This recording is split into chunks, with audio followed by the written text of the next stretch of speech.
of this woman from Jim Susan Rebu, Christian, and Salam Yabanam, and Jinan is a young man, or the community, the came from Manda, although mission, Bishop Nese, Isingama, although the man, Moon is a came from Manda, Suno Pimako, and Namu Bangi, and although Titan to Nese, and Yok Tanaki, although Ipokamai, the Nese, Minum now with the man like that, you one of China, though, yeah, you do in there, and you forget them. You might move on there, I don't give you, I don't show you my book, I don't walk in book, I yin in what you mind. Though he more than I know, Lambang in the set, you go hardly not Congo, hardly not see a dog, you lock some catchy my yen and Watawa. The man theological, the man a thing of who, Hadawa Yong Jina. Yabujama, Luke chapter 13, verse 1 to 5. Luke upon Panolim, and then Jamabu, Nado, even there. Galilee, son of Malana, the man needed by Shenu Bulanji. See, the man by a loose of the worst sinners, Adolanji. Luke 13, the young Imana, Ado, Anuso Ombulan, the man who said, Mana, do you teach us to sue Jamina? Hello, Hadokabu, Sataman, you know, Hadokabu is subject to decay. Hello, Awang Katam Kaonga,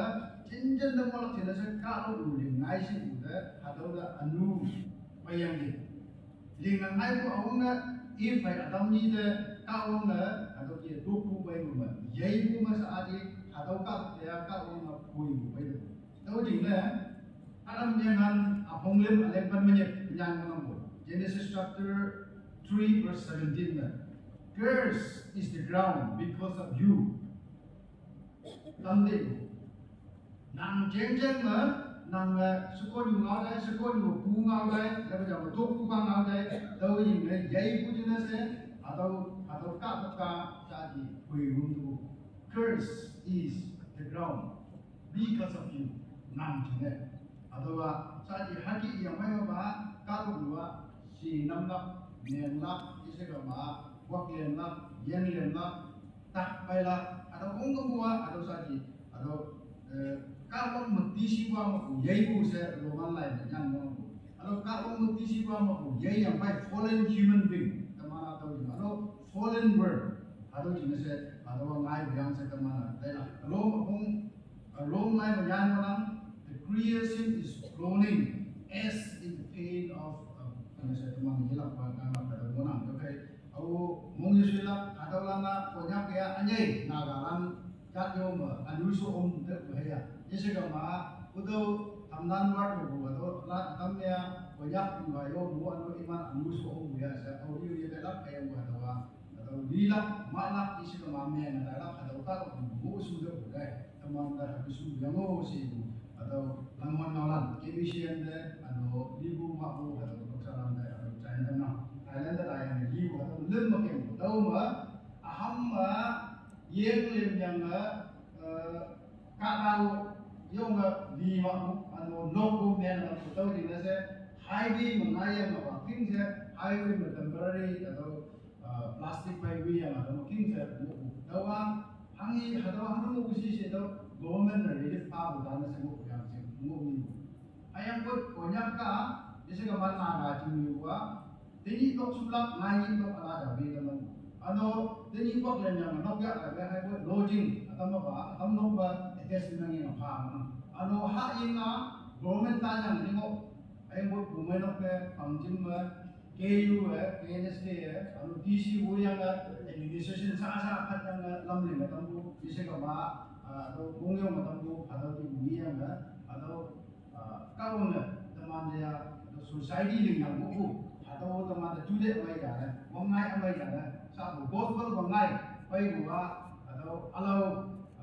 janji budola dia yang gila atau saya ini saat ini nak ini so ada bong di yubu ada sipsi ada sipsi bu atau society nemu atau naga society ya banyak society mu yang mu se ni ya mu yang ni okay hong ni ong wan de bang jing men me Assam Baptist Convention de ngin lakja pha do yang ge se bang jing office ada jing ngam pu ne di ma bum atau bin tenda ong ya di phawan de Assam Baptist Convention du karan ne ba New Jing Java to Liang Lim yang nakana di mak tu de yang ngai no palan yang ngai no palan si isi pun ada au hiu yang ngai government pay yang police ngai as pada lalu yang pay tu juga se mangna yang ngai ba akhir ni si mu boleh se anu ngai ya betul kan di mana medical camp apa ini tak ada se ibu atau yang yasan yang mana mang itu dia mang yang atau anu mang mu nom no itu iman ba no ini sih punya yang ini sih atau no dia pada anggota atau kan dia jenmok ribu hai sa kita dah manggil menang orang biasa ibu atau Assam Baptist Convention tu besar sana atau ibu tu yasan dah sebab yang ni atau atau kibu society manager tu mana atau kita ada taikan bu atau ada sanggu ada taikan bu atau society macam suku atau Krishna wangai pada kita tu mana ada kan bu sip bu atau kau yang mau saya atau dia ni aku ni aku linggu dan teman saya pun boleh sekarang membership sebelum nanti atau kia mau yang saya cakap teman en ada yang nak tahu mana ayam pun ada society aku linggu kucing linggu teman cakap taikan bu taikan bu mau yang mau saya punya lagi sip sahaja bayi taikan bayi nak buat juga saya atau situation orang lagi di tengah dan teman mau isu mati ni buat mission ber atau malam dia Saba, abang ini lagi, apa? Ying tui mai ya yong bu mai no, mai tam ya bu, atau the church that is on the move in the mission. Atau mission ma ya yong yang mai, atau bu mai no, yang atau mai tam active part ya bu, atau macam mana? Awak mana? Kau nggak? Au be acaw ya, nomandang de pailakai. Noman angan jala ayana Jerusalem Judea Samaria atau SM ayana karung asuklan moye nuan sakina dengan kau ni oke acau kau kawang atau nang hindui ayong ngawal nasewa namung ayo awang ba umayok lanyo Jerusalem atau Yehudi dan Cinamu capital namanya yo bukan temple yang atau bukan atau mu atau Christianity jenis so capital na isu apa atau cingkana mu yang ni ayang ya acau ya ha iman nang napai gua salu kia Jerusalem anu Jerusalemไปออกatau olive kadang mau iya wong atau dui bang mama hati aku mau yang ni tahu jingna atau early church awang ba bumano Christian bumano aku mang bu yui dale wande atau Jerusalem atau yung bu tingnyuja nunggu yang ni tahu matai sembu Jerusalem kongsen matai sembu atau kami kemana tahu lam bulan nausong ibu atau Jerusalem kongsen Naisia kongsen sejim atau George kongsen jim yang yan bu atau lain teman ibu mana tahu atau teman ating laku teman Kristen ating laku atau kipa lamba ating lamak si ibu atau namanoa atau ngaibu ngaupanbu atau Jerusalem atau ki aku ngomong mana tahu mo ano Antioch punya teman ibu atau Antioch umano atau saat Turkey mana hayang atau Antioch maya atau mission rumah atau Antioch Nina imana kadalan Paul hai Barnabas and so on taibu atau Nina ayang alaulan mau kibu cross cultural atau iman ngau jiwa alau ngau ngawlak cina cuma iman ngawlak jiwa yigen kaya ayang atau kau punya orang punya se taibu atau Antioch atau kumenok kuyong bumbung nanti kumenok jasa ngiok na hanya ini yin bulan dan kau ngawalan bunga tempat cina se atau kia taibu kumenok jasa Antioch kumenok ini kan anu tahu by the way anu Ephesus bumenok jamba bumenok atau mau lah kayak gue atau awang ba bumenok ni jadi na. Okay, Jerusalem ma ating lak atau shape nemengu, ating lak alam lima tambu ayang mission field nak cina sia Antioch mu palana atau Antioch mu atau ya ada itu. Isu kama iya yang cing kau ma yang cing kaya atau sampai Jerusalem ma bu atau Mediterranean yang kaya mu tu bukan saat dia atau Roman Empire, Roman mang wanglam lambu atau yi kau le ya ada nak cina mission ya ada nak cina saya sing buat Antioch saya tu mana sing ya na. Asia si ibu Asia Minor ma saat tu atau teman by Holy Land atau Jerusalem isi kama atau Israel lah om yang mana. Ini kama kilometer hisap tinggal dengan kama teman de iman sokohas tu. Ayam boy tu lamnya nang tu ne. Anda atau Middle East mama tunggalam yang jenang atau karok awan bisa kama hai karok atau mana tahu juga se karan juga yang mai buat atau mana tu buat pandan dengan tu buat teman jika ada yang hekian buat European jika ada atau European jika ada ada sih macam yang cuma tu Mediterranean yang cuma tu buat tahu iman yang lain macam mana iman tersoal buat sahabat Italia jika ada Rome jika ada kisah mana atau UK jika ada ada soal tu buat American missionary lana nyawa temu atau teman mana tahu cina we are on the move saat teman tu meet teman tu nyawa temu atau baik Christian tu bukan atau baik bumenok ni bukan atau saat teman bumenok atau we nak cina se jalan bumenok macam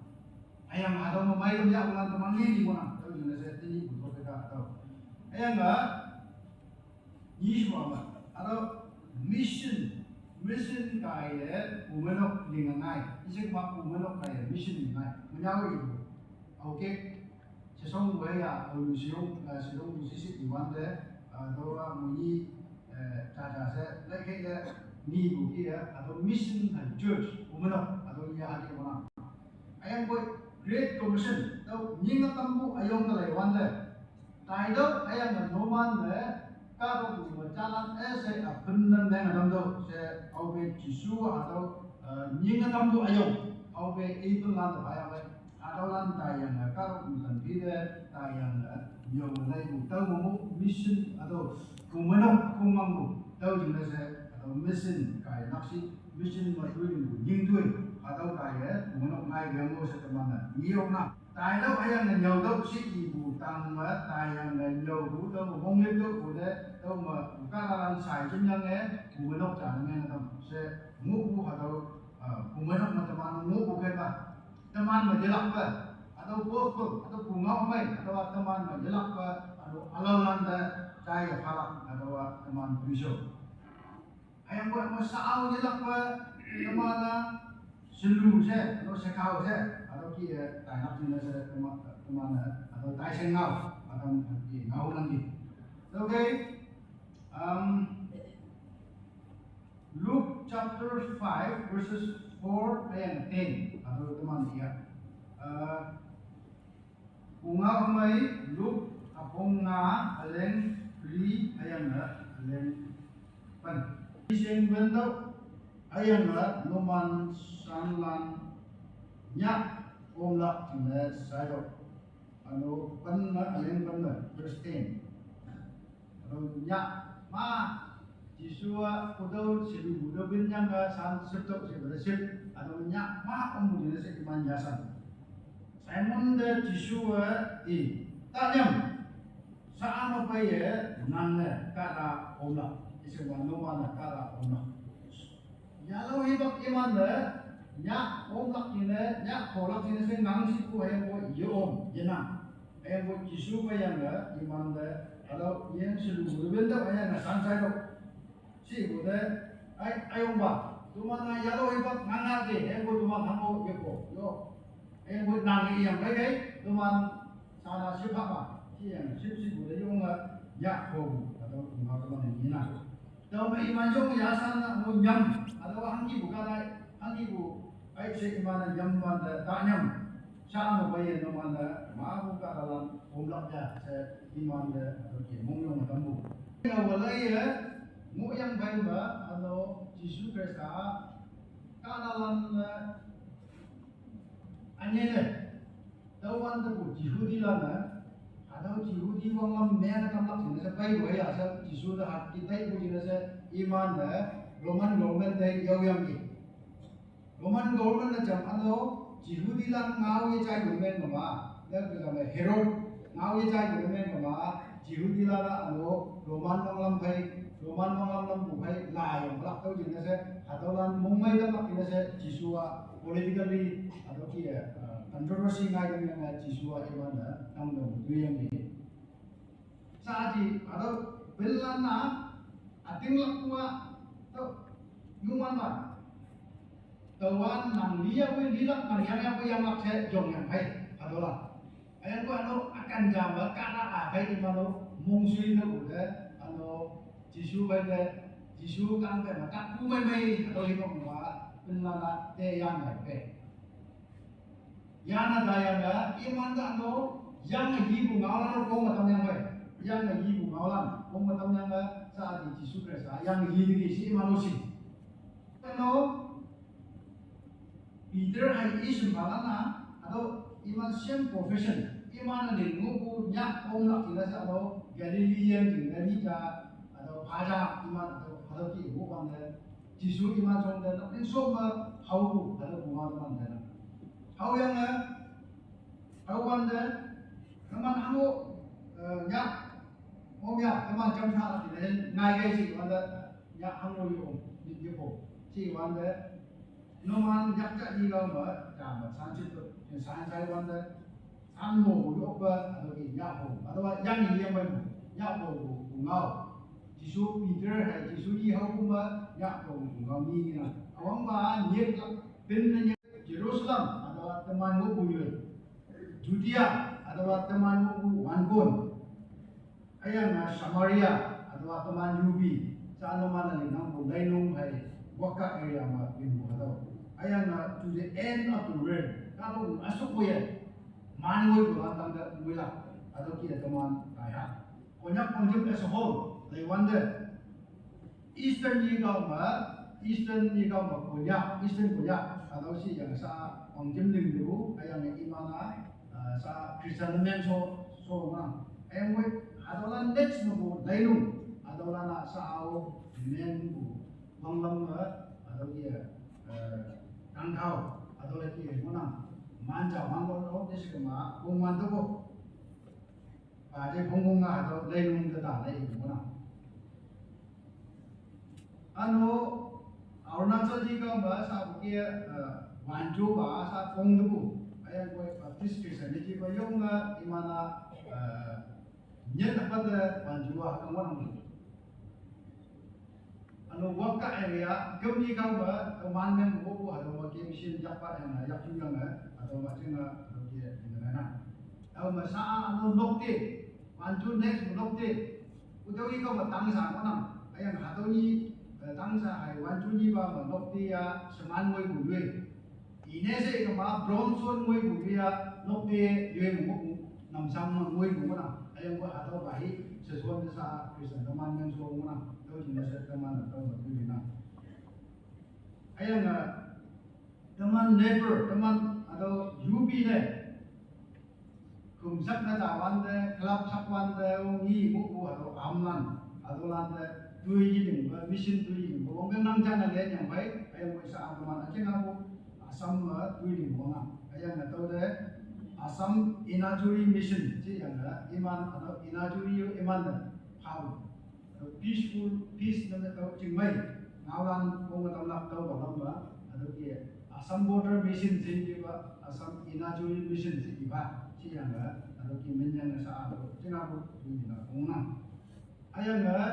hami bu Indo Bhutan si yang son si bu de Bhutan among de mayang yo ko yang tau ni na se better mission se ta ya ka si yang better mission si yang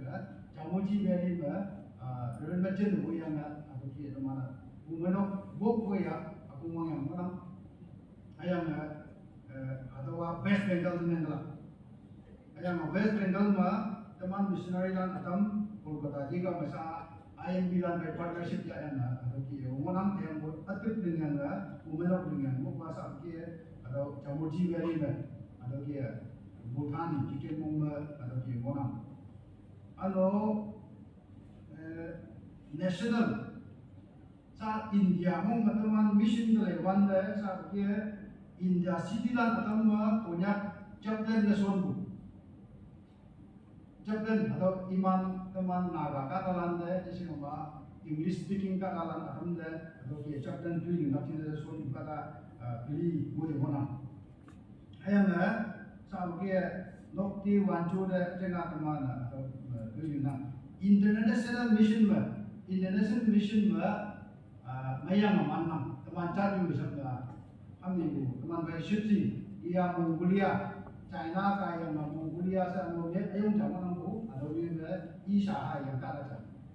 ano Thailand ma kara beli mo yung manang Laos ma kara ni mo nang Indonesia ma kara ni mo nang sekolah tadi di online hai dibayar ini ano Nepal ma kara ngaja mo nang ano Bhutan ma teman sponsor dengan yang teman lokal kara cah kalau teman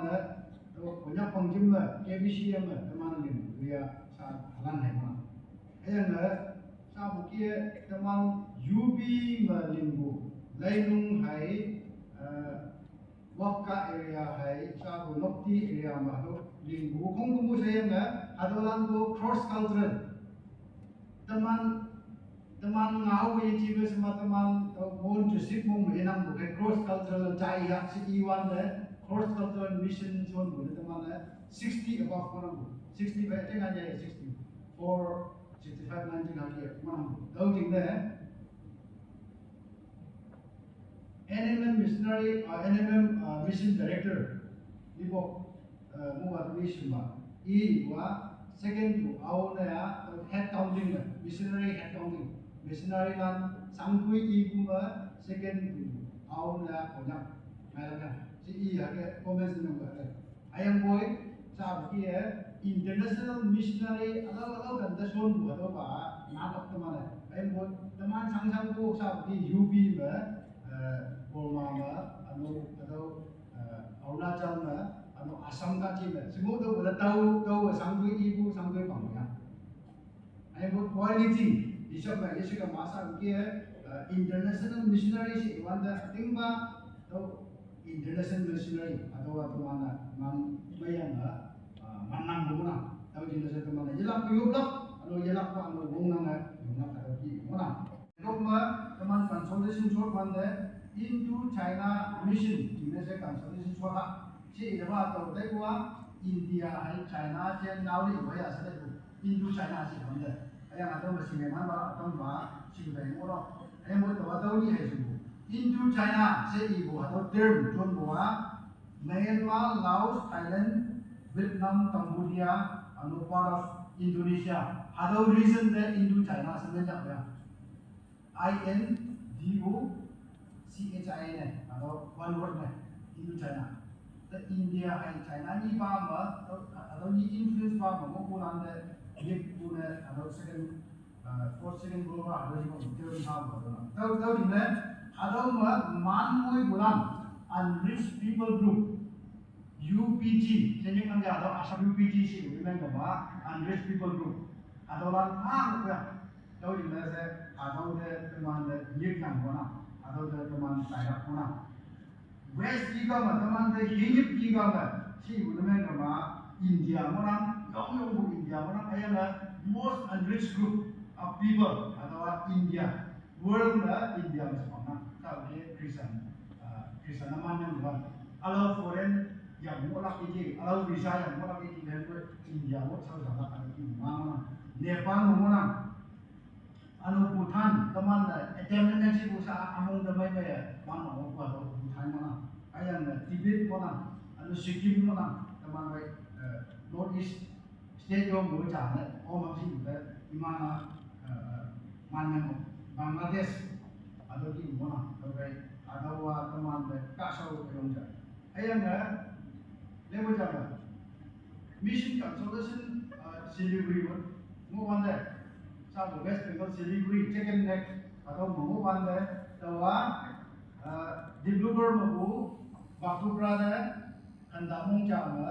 yung may kaki ngui tayo ayun ko Timapu Taurana Kolkata tayang nasi ano Bakupra hilang naik imanda yung lamlaw ayun ko tamanda Dibrugarh airport yung o ada mo Dibrugarh lalak ini saya 2.5 hours ngayon ni Dibrugarh airport mo semua Johar airport mo auve China ये का है खुंबिंग ये का है connectivity mo kuningan ka ma Bangalore ku phai sema Mumbai le ku phai cha bu China da ku so la to be ki strategic point ma taman punya place ningan ma taman north ki ka masa ki Arunachal me ngaman joku Krisan ngam man bai joku Krisan ngam man bai joku ma kan kai kuningan ka ma Yunnan province sa bu China taman bai di bu la uang teman tawan deh kamsubu, jadi kemana yang jauh, angai bongli haku, sini haku atau teman deh, atau kayu bersih teman tawan deh di itu, atau orang teman baik, mana, dengan itu Kristen lain mana, soalnya teman tiwau tahu lam tanggen yang mangjong mana kan, atau asal bukia British tu mau kelapa kamu atau pembangunan deh Kristen yang kamu pulang aja atau orang tu orang besar teman deh atau orang baik anjay soal meeting kita tu ini selalu saya tanya mak ahom artinya mak ahom mana teman deh terpumau mai pengalaman ahom iman mengon mak ahom mengon hati mu tu boleh tu pengalilan lingku pumenok teh ayok teh ahom tak mengelit dia kau yom ya yom tak mai nah, jadi kalau Brahmin kata atau ada yang tahu juga, hadolan tu mission hanya atau mana, san selu saya bukan menangi, lagi ini orang, gila atau di kawan mana jadi yang mana, tahu juga saya hem jam tuan mungkin di orang jalan hidup mulia pun gila, jahawan banglam jauh, tahu juga katalan punya katalan deh, nah katalan teman deh kuah atau jigen pungga, yang ku ada angatan kuah atau cai kau tu dorong, atau bon dia lah, atau hidup dia deh, Christianity calon deh, saat ini mana ni tu pas orang lah, pungau kami saat itu yang tahu dia dah jadi kama imayo bah, cimaya nampak atau dia naik, tahu tu teman lagi yang teman sini teman cin Malaysia buat teman buah penau atau lain mengapa mai lagi teman mana atau kau mana teman dah ini teman mana ini teman atau selu saya sekau saya mission tu ini nak sih guna ke angin juga teman ada cakap ya capacity building kami teman dah theological studies land sponsor member atau ni yang mau mai dah anu tahu lagi yang cross cultural mission atau cross cultural mission nyawlak kita saya kara sponsor nanti graduate tu mengiang तो secular mahai unemployment youth ngai beji ayang ko theology yang wo educated unemployment youth kama ngai ni BD yang so yang NDS yang so yang alo sa ba doctorate yang wo nang tau dinglak tu risau ya tau ba ki ma ni tau ding na atau placement tolak ini saya amo particular specific yang tau ding na missionary na tahu bulan de cross cultural training yang ini saya jelak sponsor dengan graduate dengan yang bulan missionary na tahu bulan gama atau cross cultural missionary atau nyogai anu hanya ini iman teman Thailand atau lain nau mana anu ông như tôi thì bao lúc mà kia đi trong vấn đề China nó giờ nó cả là naik cú chỉ vấn đề sao vậy ông mà này ok anu kia secular graduate kia anu theological graduate kia China nó man cú nên nhiều cú nên cái mà missionary nó nên olah business cả anu nên olah kalau lain olah tôi thì nó sẽ atau alam tahu bu sa bu kita ayang iman authority by hawan de no man na China bungau sing bu ne ka ba China ngau banyak sih ya no man na tuan sing bungau sing udang ki au jelang pe nang bu atau ki ya China ngau man hu balang bu ne ka ba atau dia lak sing sih ke atau ini bukan ba global business atau mi ngau man bu mi pongam sing bu atau ang lo senang ja missionary sana tayo kung si Inje. Taulan yung mo missionary no tayo. Tuan laki ayang ko ano karong ko plak ni se tayo kaya na naman mo na kumande. Ano man na sa kiye sunod lang din mo tuan lak nawan niya mga se jilla lang na kaya na. Financial capacity. Awang no vision mo lang kung mission field le ma vision. Taman hangin hurang ge ambukan hangin hurang ge vision mo lang. Ayang tahu dan ma तो financial capacity तमाम मिन हो ना हो हम vision ये ना बोले मैं कब हाथों ये ना चुन सोला में का है वो अलेट में ये निकाय करो तो जिन्हें से अवंग ने तमाम hangi दिमाग सी तो mission and vision हाथों मो जंगा तो मिन साइड जंगा अनो हाथों मिन बोले मैं कब तमाम विन को तमाम साइड को हाथों अली चाटन करने जिम्में नायरा से तो बालम मुंग मदे ना अनो लद्दाख मो ये Tuiling lak ni se atau Himalayan mission se tak mengat sekian ni. Okey, Siliguri me, kami tahu itu cekin le atau Yui me teman punya pangjin me, saya cak lak ni se ngau sorbu half payment baru. Ayah teman pangjin yang baik me, min baik yang baik me, jaluri me tak yang final payment baru. Ayah tahu me lokcing sekian me, tahu me missionary training center keplak, atau vocational training. Ada một public nhiều hạt đấy, nhắc tuy nhiên cũng biết cái mà ngay ngay đâu, nhiều tâm nhân đấy, Christian tâm nhân tâm tập này, missionary tâm nhân tâm tập này sẽ, atau chicken leg như mà, ao hà in gì cũng đi đâu, India mấy cái này vấn đề, yung suy nghĩ duy chẳng có năng bảo Nepal, Bhutan, rồi cái West Bengal, chỉ là người dân cũng mà chắc là India đó West Bengal đúng rồi người ta đâu thì đâu đi mà sẽ nó bị áp gì mà là linh lên không bay của duy trì lên đâu rồi atau ayong mungkin yang yang sedek ni Allah teman mula lah mainan ya ayam kami bukia alaman kalau dua jaki hilang bu apa sang badong ayam banyak cile anu teman mon karalan cile se atau yang bu lampung strategic place maka orang angatan bu atau mission cile se angatan bu yang teman teha ayam teman mula lah yuyu sangat